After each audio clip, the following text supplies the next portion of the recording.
Bonjour et bienvenue dans ce nouveau numéro de Pas d'amalgame. Nous sommes dans notre studio de Tel Aviv et si vous promenez de temps en temps à Tel Aviv, vous pouvez sentir dans l'air des effluves, des parfums, c'est pas de l'encens, c'est du cannabis. Ça arrive très très souvent, de plus en plus souvent d'ailleurs, d'autant plus que le 1er avril va rentrer de manière effective une loi sur la dépénalisation du cannabis. Et pour parler de cela, quoi de mieux que d'avoir des consommateurs avérés de ce produit illégal, pas tout à fait. On va en parler justement avec Michael Bensoussan qui était déjà là la semaine dernière et qui a toujours les mêmes vêtements, c'est extraordinaire. Également Jonathan Parianti qui est également consommateur. Oui, pas avéré, mais pas avéré. Et pour discuter de ce sujet, parce que c'est un petit peu le sujet à la mode pour cette élection, nous avons Albert Lévy qui est sur la liste de Moshe Feiglin, la liste du parti Zehut. Tu es d'ailleurs sur quelle position Je suis en position 8 après les insertions. J'étais 5e au primaire et 5e après les insertions prévues par notre règlement. Ok, d'ailleurs on voit que le parti Zehut est en train de gagner en force. Très fortement. Donc ce qui paraissait peut-être un rêve éloigné se rapproche, je parle pour toi, se rapproche peut-être de plus en plus. Et oui, tu voulais rajouter une petite chose ? Non, ce que je voudrais dire, c'est qu'en fait, c'est formidable parce que ce parti-là avait 0,4% dans les sondages il y a 6 mois. Et en fait, ça montre bien que la quasi-totalité des militants de Zehut et de ceux qui sont candidats sont venus à Zehut parce qu'ils croient à leurs idées. D'abord. Moi, je me souviens, je t'avais interviewé tout début, je t'ai interviewé 2-3 fois, je pense, et on voyait étape par étape, tu dis, moi j'y crois, il n'y a pas de problème. Exactement. Ce sont des gens qui croient à leurs idées et ils les ont défendues à une époque où personne ne donnait aucune chance à Zehut. Et aujourd'hui, alors qu'on monte très très fort selon tous les indicateurs, aussi bien les sondages, les statistiques de recherche sur Google, la vente de notre programme qui se vend comme un livre en librairie et qui est un best-seller, selon tous ces indicateurs, nous sommes en très très forte progression dans l'opinion publique. Et c'est formidable parce que ça montre que des gens qui croient à leurs idées, s'ils les défendent sincèrement et qui sachent les véhiculer dans le public, ils peuvent réussir en Israël. Donc c'est une belle leçon de démocratie pour Israël. Et parmi ces idées, il y en a une en particulier qui en a été à certains à cette table, je ne donnerai pas de nom, qui est la légalisation du cannabis. Et on parle bien entendu il y a 2 légalisations.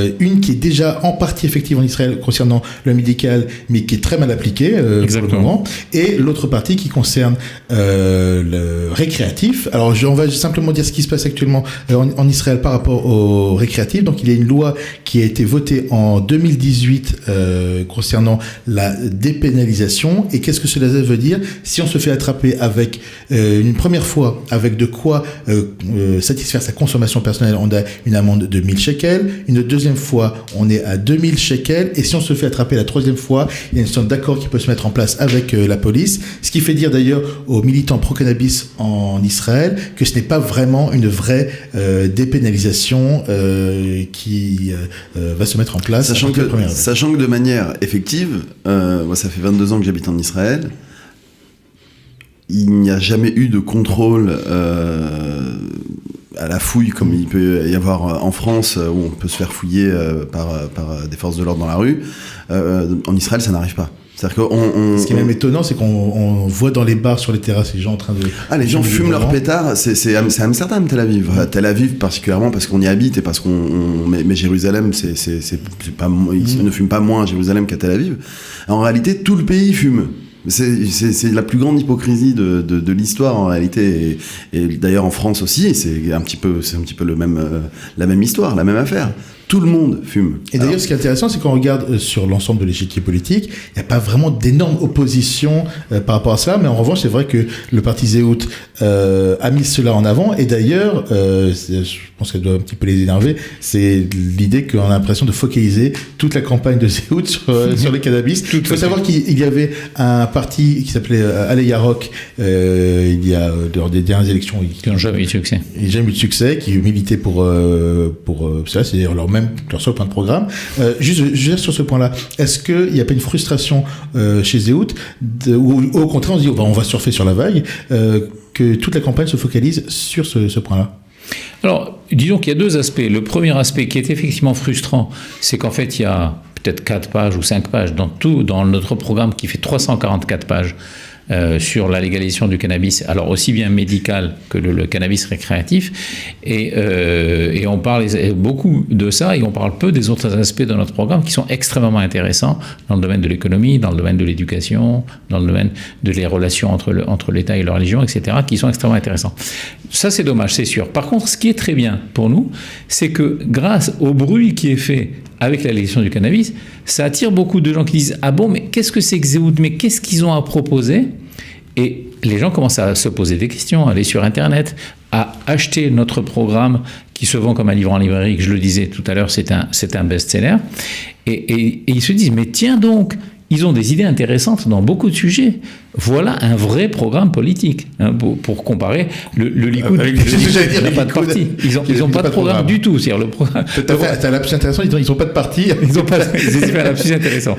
Ils n'ont pas de programme. C'est-à-dire le programme du Likoud, c'est une feuille blanche. Ils n'ont pas de programme. C'est incroyable. Le parti qui est au pouvoir depuis 10 ans n'a pas de programme. Et nous avons, nous, un programme qui ne sommes pas au pouvoir de 344 pages. Donc les gens disent, tiens, voilà des gens qui nous traitent en citoyens adultes, capables de comprendre des idées et de se forger une opinion. Et quand ils découvrent les idées du parti Zéhout, eh ben, ils se disent, ben oui, je vais voter Zéhout. C'est ça qui nous fait monter très fort, pas seulement dans les sondages, on a aussi une très forte montée dans les statistiques de Google.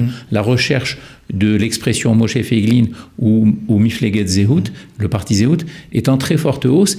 Et je vous précise que c'est cet indicateur qui est celui qui a prévu l'élection de Trump. Ok. Voilà.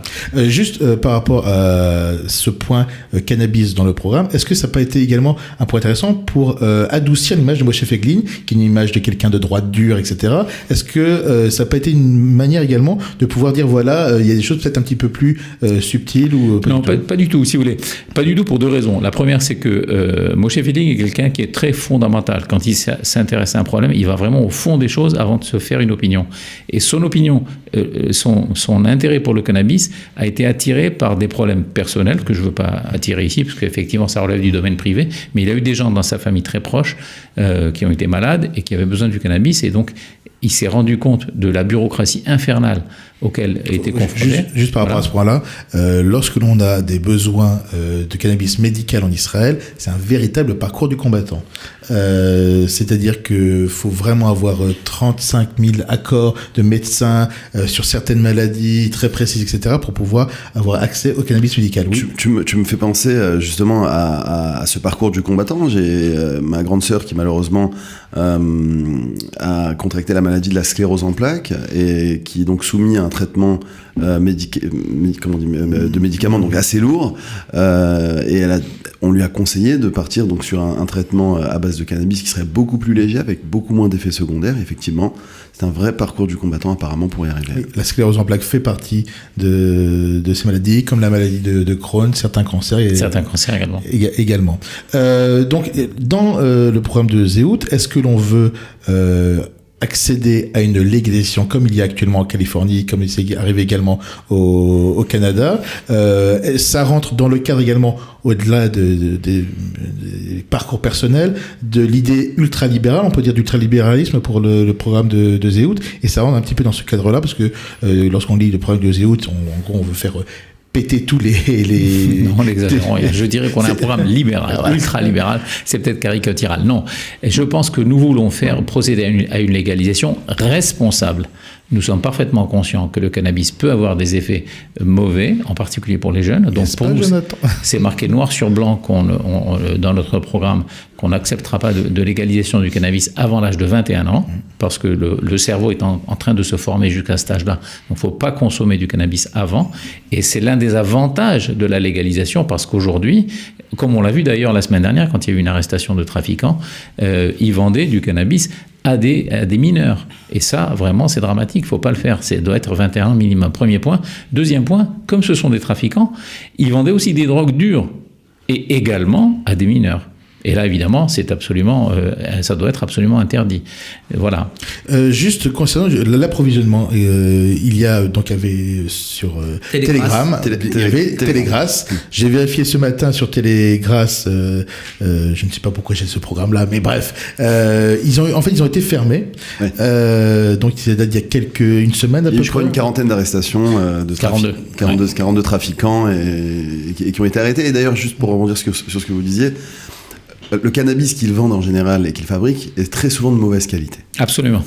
Et malheureusement, il y a énormément de gens qui fument donc ce produit de mauvaise qualité et on ne sait pas, on ne connaît pas et on n'a pas le recul. Mais c'est plus nocif. Voilà. Donc il faut savoir sur le cannabis, lorsqu'il y a certains champignons qui se développent dessus, ça peut devenir extrêmement dangereux. Extrêmement dangereux. Donc le programme, donc la légalisation du cannabis par le parti de Zehut et de Moshe Feiglin va nous permettre, enfin si j'ai bien compris, de pouvoir avoir un œil sur la production, donc de savoir ce qu'on va produire et ce qu'on va donner aux consommateurs, et de réguler un petit peu aussi le commerce, c'est-à-dire que ça va pouvoir aussi faire rentrer dans les caisses de l'État. C'est la question que j'allais poser. Voilà. C'est exactement ça en réalité. Voilà, juste sur ce petit point-là. C'est exactement ça en réalité, puisque en fait la légalisation du cannabis va permettre non seulement de s'assurer que ça n'arrive pas entre des mains de mineurs, sauf quelqu'un qui viole la loi et qui vend illégalement, mais ça sera extrêmement marginal d'après les expériences des pays où ça s'est produit. Effectivement, une meilleure qualité de cannabis pour ne pas porter atteinte au-delà de ce qui est le cas pour le cannabis de bonne qualité, puisqu'on vend n'importe quoi. Et ensuite, effectivement, ça va créer une branche économique légale. Dans les pays où le cannabis a été légalisé, il faut savoir que ça a créé des milliers d'emplois, que ça a fait rentrer des milliards dans les caisses de l'État, et que, en ce qui concerne Israël, ça aura un effet encore plus bénéfique que les autres pays. Pourquoi ? Parce que nous avons la chance, dans ce domaine comme dans d'autres, d'avoir des cerveaux qui ont développé des variétés de cannabis très intéressantes, et donc ils vont pouvoir s'appuyer sur un marché intérieur et développer énormément l'exportation. Ça va faire rentrer des milliards de dollars dans les caisses des entreprises privées israéliennes qui vont s'occuper de cela, dans les caisses de l'État, et ça va en partie aider l'agriculture, qui a un gros problème, et l'agriculture est quelque chose de fondamental dans la culture israélienne, dans la culture juive. Il y a une entreprise israélienne qui s'appelle en particulier Tikkun Olam, qui développe justement ces produits-là. D'ailleurs, les grosses sociétés d'ailleurs au niveau international, ce sont les canadiennes, et qui sont intéressées. Et en fait, les Israéliens se sont dit, on va se focaliser en particulier sur recherche et développement autour du cannabis, parce que la problématique, c'est de pouvoir voir pour chaque maladie en particulier, on va parler du médical, un cannabis spécifique qui va pouvoir toucher et soulager sur certains maux très spécifique au niveau du cannabis. Tu es impressionné par ma connaissance, je sens. Non, ce qui est intéressant, c'est qu'on avait déjà reçu une personne qui travaillait... oui, d'ailleurs, on va juste sur ces choses intéressantes. Il y a quelques années, on avait reçu quelqu'un qui était pour une entreprise de cannabis médical. C'était pas Tikkun Olam, mais un équivalent. Équivalent, et il avait demandé à ce qu'on ne le voit pas. Et on pensait que c'était pour des raisons de sécurité. Pas du tout. C'était tout simplement dit, si on me voit, on va m'arrêter dans la rue tous les 3 mètres pour me demander s'il peut en avoir. C'était pas du tout pour la sécurité, c'était vraiment... D'ailleurs, avant la fin de l'émission, on l'a racketté de tout ce qu'il a, de tous les échantillons qu'il avait ramenés. On est sérieux. Juste pour vous, actuellement, comment est-ce que vous faites ? Il y a Télégrasse qui a disparu. Il faut savoir que Télégrasse, c'était purement israélien. Mais ça avait une résonance dans le monde entier. C'est-à-dire que tout le monde en parlait de cette spécificité israélienne, ce qui fait que cette descente de police ils se sont rendus compte de plusieurs choses avec Télégrasse. Premièrement, comme il y avait une sorte de mise en concurrence, la qualité avait progressé. Donc il y avait une sorte d'écosystème qui s'était mis en place et qui donnait un petit peu à voir ce que donnerait lorsque les gens auraient un marché entre guillemets ouvert. Et ensuite, il fallait montrer patte blanche, parfois il fallait envoyer... Il fallait envoyer Théodat Zehut. Donc, en fait, le fonctionnement de Télégrasse, alors pour les gens qui nous écoutent, il est très simple. Donc c'est déjà, ça commence par télécharger une application de messagerie instantanée. Ça s'appelle Telegram, que tout le monde connaît. Exactement comme WhatsApp, qui s'appelle Telegram. Et à l'intérieur on peut en parler parce qu'ils ont fermé maintenant. Donc c'est... Voilà, et donc à l'intérieur... Ils sont tous en prison, donc ça va. Et à l'intérieur de Telegram, à l'intérieur de cette messagerie instantanée, il y avait un groupe qui s'appelait Télégrasse, dans lequel était donnée en fait une liste de sous-groupes répartis par ville. Enfin, c'était assez bien structuré et organisé. Donc en fait, en réalité, on pouvait atterrir sur un groupe de vente de cannabis. Toi, c'est comme ça que tu te fournissais ? Alors non, moi j'avais téléchargé l'application pour voir un petit peu, parce que j'imagine que c'est quand même assez intéressant pour un consommateur de voir qu'on peut se procurer effectivement du cannabis. J'ai passé une commande une fois, du cannabis de mauvaise qualité, malheureusement. Donc, alors, c'est la question que tu voulais poser, donc comment on se fournit aujourd'hui du cannabis vu que c'est illégal. Bon, alors il y a on connaît énormément de personnes qui connaissent des personnes qui sont... Ils connaissent une autre... Non, mais qui ont des ordonnances. Ah, ok. En général, les ordonnances, c'est des quantités assez importantes, disons. En général, les gens qui ont des maladies comme des cancers ou des scléroses en plaques, ils ont des ordonnances de 40, 50, 60, 80 grammes par mois, ce qui est énorme. Et donc, en fait, ils revendent une partie de ce qu'ils reçoivent, en fait. J'ai une autre problématique, et là, qui est un petit peu plus sérieuse, c'est lorsqu'on passe par ces systèmes-là, est-ce qu'il n'y a pas également des productions qui servent à financer ensuite, je sais qu'il y a un moment, frontière du Liban, c'est des problèmes. Est-ce que la légalisation ne permet pas également de pouvoir bloquer cet aspect-là? Voilà. Ce qu'il y a de bien avec Israël, c'est qu'il en sait toujours plus sur le sujet que les gens qui l'appellent pour les interviewer. Alors, en tout cas, absolument, l'un des effets bénéfiques de la légalisation du cannabis, c'est d'assécher en grande partie le financement de la mafia et le financement d'une partie de la terreur. Le terrorisme se finance en grande partie par les trafics du cannabis. Et donc, ça permettra aussi à la police de se concentrer sur le trafic des drogues dures. Oui. Donc, et ils sont beaucoup plus disponibles pour le faire, parce qu'aujourd'hui, officiellement, il n'y a pas encore de dépénalisation, ce qui fait que les policiers sont chargés de dossiers et ils ne peuvent pas se concentrer là-dessus. L'effet intéressant aussi de la dépénalisation, c'est que ça va permettre à des jeunes de ne pas avoir ce qu'on appelle en hébreu un richum plili ou un casier judiciaire, parce qu'un soir, dans une soirée, ils ont été invités avec des copains et puis ils ont fumé une cigarette comme ci, comme ça, sans vraiment se rendre compte. Et en fin de compte, ils ont eu un dossier pénal. Et ça les a beaucoup gênés après à l'armée et après dans leur carrière. Voilà. Donc ça, c'est vraiment très dommage, surtout que ça leur arrive forcément au début de leur vie adulte. Et donc après, ça les poursuit toute leur vie. Et c'est vraiment, vraiment très dommage. Donc la dépénalisation aura cet effet bénéfique de ne pas bloquer l'avenir de beaucoup de jeunes qui se sont laissés entraîner à fumer une cigarette par-ci, par-là de cannabis. Voilà. Pour vous deux, vous avez commencé à fumer à quel âge ? Alors moi, je suis fumeur occasionnel, toujours. J'ai démarré, on va dire, à 16 ans. Oui. Et j'ai jamais vraiment fumé de cigarette. Donc ça a été toujours de la consommation parce que c'était quelque chose de social. Okay. C'est quelque chose que j'aime pas faire seul. Ça peut m'arriver de temps en temps, mais c'est rare. Et pour le coup, quand on est en... Rigole, Jonathan. Non, mais pour le coup, quand on est parce entre... que sa femme regarde. Mes parents, surtout. Non, mais pour le coup, entre amis, c'est quelque chose de très, très, très convivial où c'est comme l'alcool, en fait. On casse les barrières. Sauf que l'alcool, voilà, ça a d'autres effets. Attends, je voudrais juste dire un petit mot, parce que j'ai pas parlé depuis le début. Concernant, donc, j'aime cette idée où, voilà, ça se fond dans quelque chose, voilà, ça t'ouvre le dialogue, ça casse des barrières et des gens qui sont complètement introvertis ça désinhibe. Voilà, ça désinhibe. Il y a une question derrière, t'inquiète pas. Ouais, t'inquiète pas. Peuvent se mettre à parler. Non, ce n'est pas la drogue du violeur. Par contre, et en fait, j'ai lu un article qui m'a quand même troublé la semaine dernière, et donc là-dessus, j'ai une question. J'ai vu qu'en Israël, c'était aussi dans les projets de loi, voire que c'était déjà effectif, que le MDMA devenait également à son tour une drogue. Alors pour le coup on parle de drogue dure, mais qui est elle aussi rentrée à usage récréatif. Alors je vais t'expliquer. Non, pas à usage médical. Et c'est dans des cas très spécifiques. C'est uniquement dans les cas de soldats qui ont eu un traumatisme. Le MDMA dans des cas très spécifiques. Oui, mais ça fait longtemps ça qu'ils montent ces études. Ils faisaient ça sur les soldats américains. Je vais revenir sur le cannabis. Je vais juste revenir sur le cannabis. Toi, t'as commencé à quel âge ? 15-16 ans. Ok.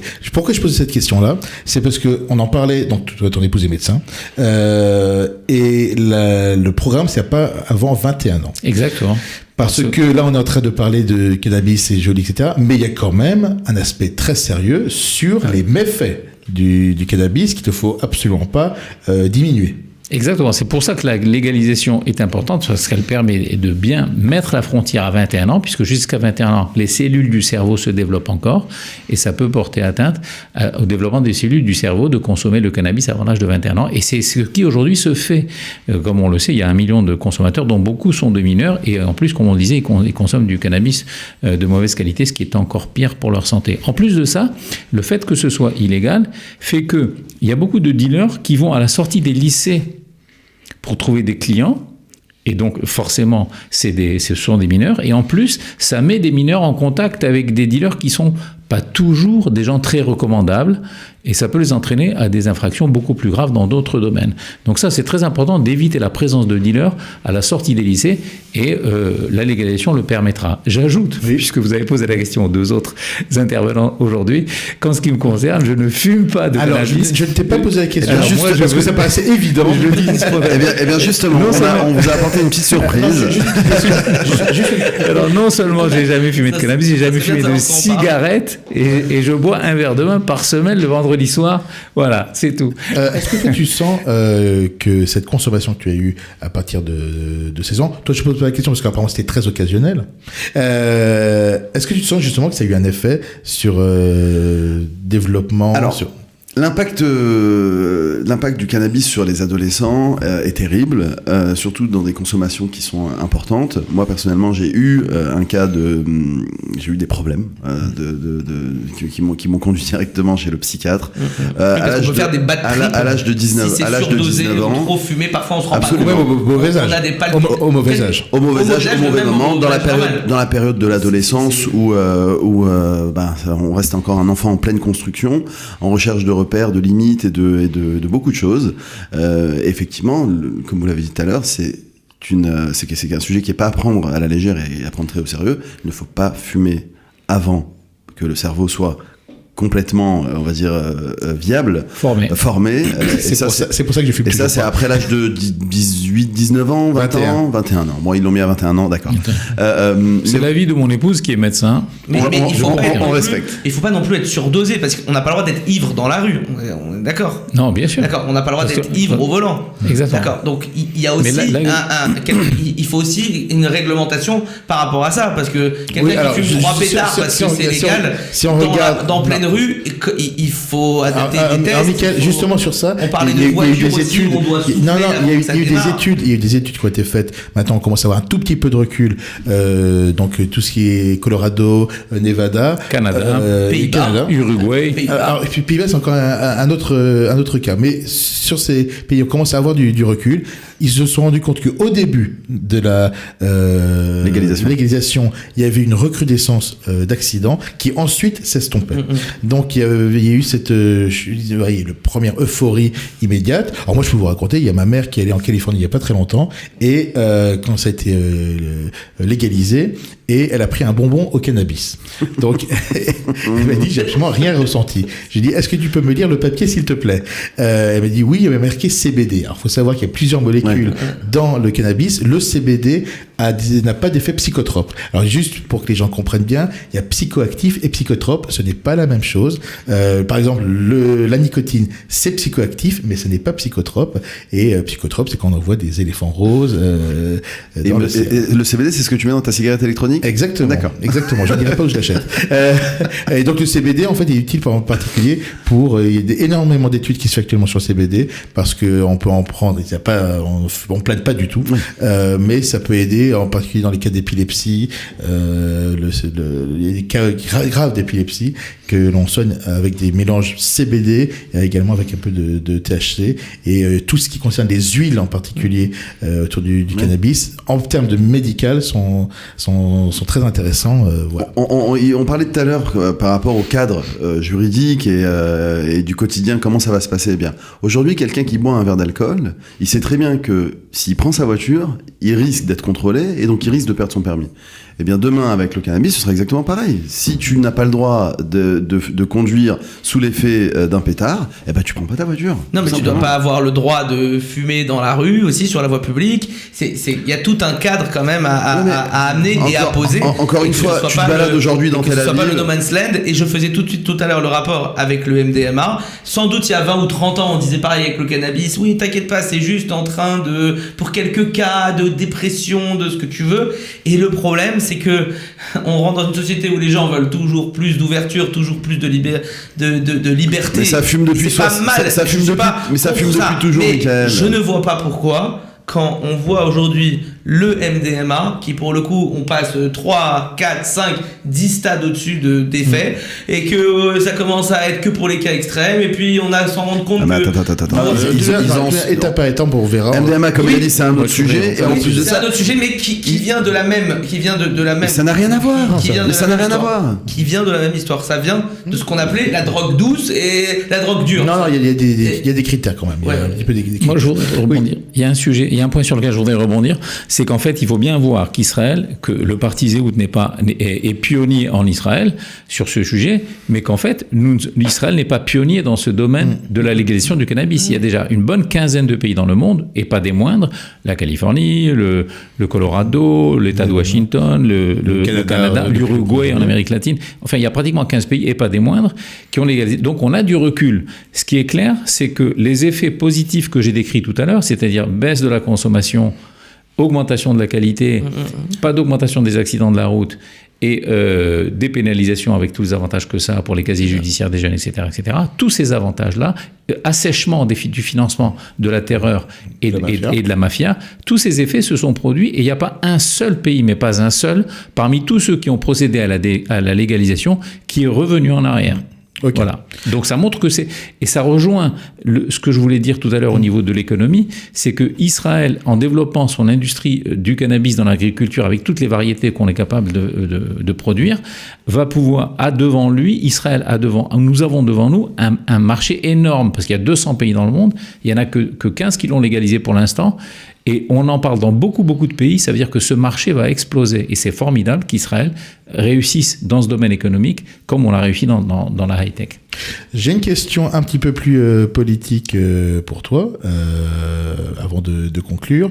Le parti Zéhout a un petit peu le vent pour le moment. On va voir ce qui va se passer le 9. C'est le seul sondage qui compte, celui du 9 avril. Exactement. Est-ce que si Gantz, si le président de la République, le président d'Israël, le président de l'État d'Israël propose à Gantz de former un gouvernement, est-ce que pour le parti Zéhout c'est niet ou on y réfléchit? Alors, comme l'a déclaré mon leader Moshe Feiglin, notre voix n'est acquise à personne d'avance. Aujourd'hui, on s'adresse aux électeurs avec un programme détaillé. Que les électeurs votent, qui nous donnent le maximum de mandats, comme ça on sera en mesure de défendre notre programme.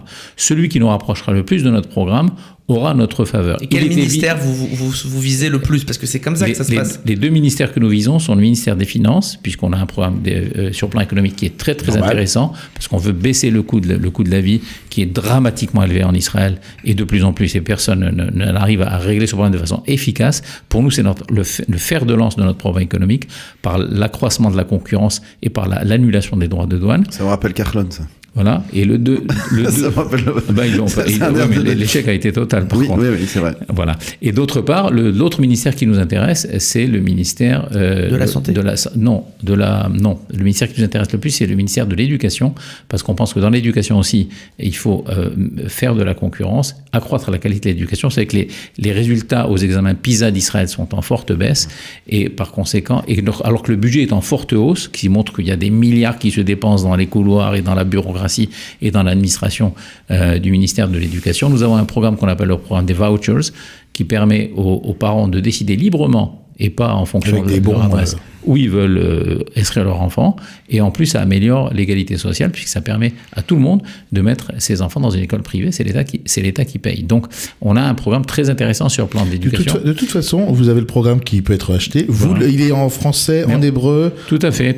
En anglais, en russe. Tout à fait. Lisez-le, au moins vous saurez si vous êtes d'accord ou pas. Voilà. Tout simplement, ça va permettre au moins de savoir où on est. Et pour finir de répondre à ta question, en ce qui me concerne, je voudrais avoir le ministère des Affaires étrangères. Voilà, je pense que la hasbara, ce qu'on appelle la communication d'Israël, est un sujet extrêmement important, qui a été extrêmement négligé jusqu'à ce jour. Tout le monde dit. Et je pense que les gens comme moi, qui ont vécu en gros la moitié de leur vie à l'étranger, jusqu'à l'âge de 42 ans, qui a créé des entreprises dans 5 pays différents sur 3 continents, qui parlent plusieurs langues, sont mieux à même de comprendre le problème de la communication d'Israël et d'y porter remède. C'est très important parce que c'est le champ de bataille, c'est le premier champ de bataille d'Israël avant le champ de bataille diplomatique et avant le champ de bataille militaire. Juste une toute petite chose, une petite parenthèse. Michael, donc, il a fait son alia il y a à peu près 2 ans.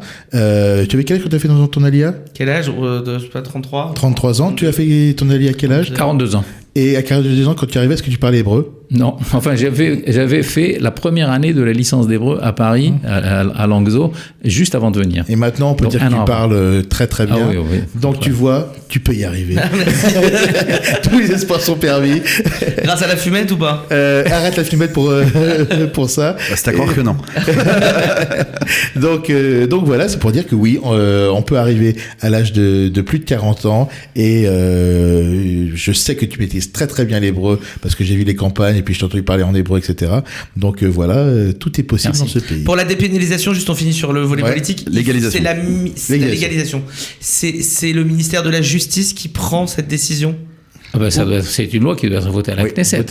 C'est une loi votée à la Knesset. Exactement. Le ministère fait partie du pouvoir exécutif. C'est censé être une condition sine qua non pour rentrer dans la coalition de Zehut, où il y a d'autres choses aussi qui sont... il y a d'autres choses. Tu as acheté le programme en plus. Non, mais le programme c'est une chose, mais après pour rentrer au gouvernement, il y a des bases. Ça dépend avec qui on parle. Si on parle avec Benjamin Netanyahu, c'est un sujet. Si on parle avec Gantz, c'est un autre sujet. Si on parle avec Netanyahu, on aura pour influence de faire en sorte qu'enfin, les Israéliens qui votent toujours à droite aient une politique de droite. Parce que là, ils ont voté à droite depuis des années et des années, ils ont une politique de gauche. On a vu des villages juifs démantelés en Judée-Samarie. On a vu surtout les excuses de Netanyahou et Erdogan qui en pleine page... Pas seulement les excuses, ils ont payé des millions de dollars aux terroristes du Marmara. Ça, on ne veut pas le voir. Si on est dans la coalition, c'est un gauchiste, je le dis depuis le début, le Bibi. Ils ont payé, vous l'avez vu à la télévision, j'invente rien, 15 millions de dollars en espèces au Hamas qui bombarde nos civils. Et ça n'est qu'un acompte sur 90 millions de dollars à venir. Donc ça, c'est totalement intolérable. Je passe évidemment sur les libérations des prisonniers avec du sang sur le main. Et pour Ils sont repartis et pour Gantz. Donc là, si vous voulez, on aura cette influence au niveau si on parle avec Nathalie, si on parle avec Gantz. Par contre, on aura pour influence d'empêcher la création d'un État palestinien au cœur de Eretz Israël, puisque, comme vous le savez très bien, la biographie de Moshe Feiglin est connue, c'est le premier et qui s'est le plus fortement opposé aux accords d'Oslo. Après 26 ans, on peut dire qu'il a eu raison, et donc par conséquent, si on siège auprès... Moshe Feiglin l'a dit très clairement, j'ouvre les guillemets, je cite ses paroles, nous ne siégerons pas une seule seconde dans un gouvernement qui expulserait un juif de sa maison en Eretz Israël, et nous ne siégerons pas une seule seconde dans un gouvernement qui céderait 1 cm² de la terre d'Israël, y compris la Judée-Samarie. Mais qui peut vendre 3 grammes de cannabis. Mais le cannabis n'est pas le sujet central. Non, le cannabis, c'est 4 pages sur notre programme. Mais attention, je pense que c'est quand même un sujet très important parce qu'il y a des implications au niveau de la santé publique qui sont dramatiques. Donc il ne faut pas négliger le sujet pour autant. Et puis ce que tu disais tout à l'heure de très intéressant, c'est-à-dire que cette proposition de légaliser le cannabis a mis en lumière ce parti qui a énormément de propositions très intéressantes dans leur programme. Donc pays paro, quoi. Non, mais le personnage de Moshe Feiglin m'intéresse. Il habite en Judée-Samarie. C'est un sioniste. Il s'est opposé à Oslo. C'est un personnage intéressant, un peu sulfureux. Il s'est opposé aux accords d'Oslo. Qui a voulu faire une OPA sur les écoutes. C'est intéressant d'ailleurs la manière dont il a. Ça fait partie de son cheminement politique. Merci pour ce petit sujet sur le cannabis. On n'a pas fumé, on s'est bien tenu pendant cette émission. Si vous consommez, ne le faites pas sur le plateau. Non, ne faites pas encore. Attendez le 1er avril pour la pseudo dépénalisation. Et pas avant 21 ans. Et pas surtout pas. Et surtout, il n'y a pas d'obligation de fumer. Si vous n'avez pas envie, ne le faites pas, tout simplement. Voilà, je me porte très bien sans fumer. Moi, pareil, j'ai fumé qu'une seule fois une taf et c'était avec Parianti et ça m'a dégoûté. Voilà. Merci en tout cas. On essaie toujours ici d'apporter des petites questions qu'on n'aborde pas trop par ailleurs. Et puis, je pense que ça fait partie des questions dont tout le monde parle. Et je vous remercie, Michael, Jonathan et Albert. Je vous dis à très bientôt. Merci à toi. Merci beaucoup. Pas d'amalgame, l'émission On est d'accord pour ne pas être d'accord.